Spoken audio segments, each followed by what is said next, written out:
I've been pretty interested in seeing this ever since I first heard about it, but then I recently noticed it hadn't been very well received and got a little less excited. That being said, I feel like any movie with Peter Dinklage and Elle is probably worth giving a shot. Now, I didn't know that much about this, I just knew it was some sort of post-apocalyptic movie, and I have a bit of a soft spot for that kind of stuff, but there's also surprisingly few good ones out there, post-apocalyptic movies. Now, in this one they take a bit of a different approach to that whole thing. I say different because when I started thinking about it, very few movies actually do it this way. They don't even attempt to explain what happened. The characters speculate a little bit, but that's it. They don't know, no one knows. Something bad happened for some reason, and that's that. Now, most movies do the opposite. They try very hard to explain what happened. A lot of them actually focus the whole story on figuring it out or dealing with it. But in this one it doesn't matter. And I actually prefer that approach, because it lets the movie focus on the characters and how the events affected them and how they're dealing with it.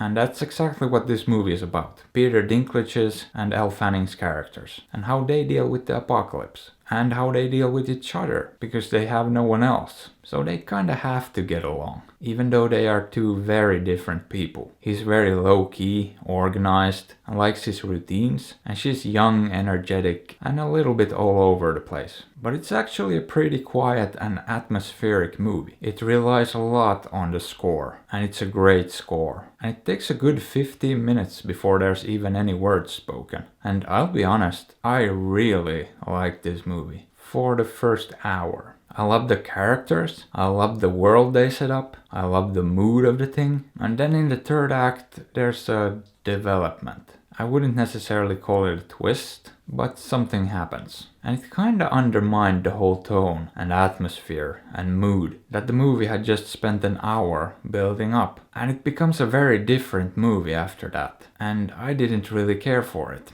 Now there's a few layers to what happened, and the big picture thing I was kinda fine with. It didn't really bother me. Not my favorite plot development ever, but it was fine. But it was really some of the weird details they decided to add in that kinda turned me off. Like, it made no sense, didn't feel necessary, and just plain didn't fit the movie. It felt like it was ripped right out of a completely different story and mashed into this one. So yeah, it kinda lost me at that point and never really won me back. And I was pretty disappointed because I didn't expect that to happen, and I was loving the story. That being said, something did need to happen in that last act. Because in that first hour, there's actually not a lot of story development. But I don't think this was the right way to go, since it just didn't fit in. I mean, we have this really toned down, slow and quiet, quaint little story about these two characters going about their lives in a small town. There's nothing too complex going on at all. It's all very simple and straightforward. And then the last part isn't. I mean, it's still fairly straightforward, but I wouldn't call it simple or grounded like the rest of the movie. It just adds in these concepts and things that just have no place in this story. And it really makes me wonder if they just got to the third act and then just came up with this on the fly. Because that's kinda what this felt like, and it didn't work for me at all. And apparently it hasn't worked for most people. Would I recommend it?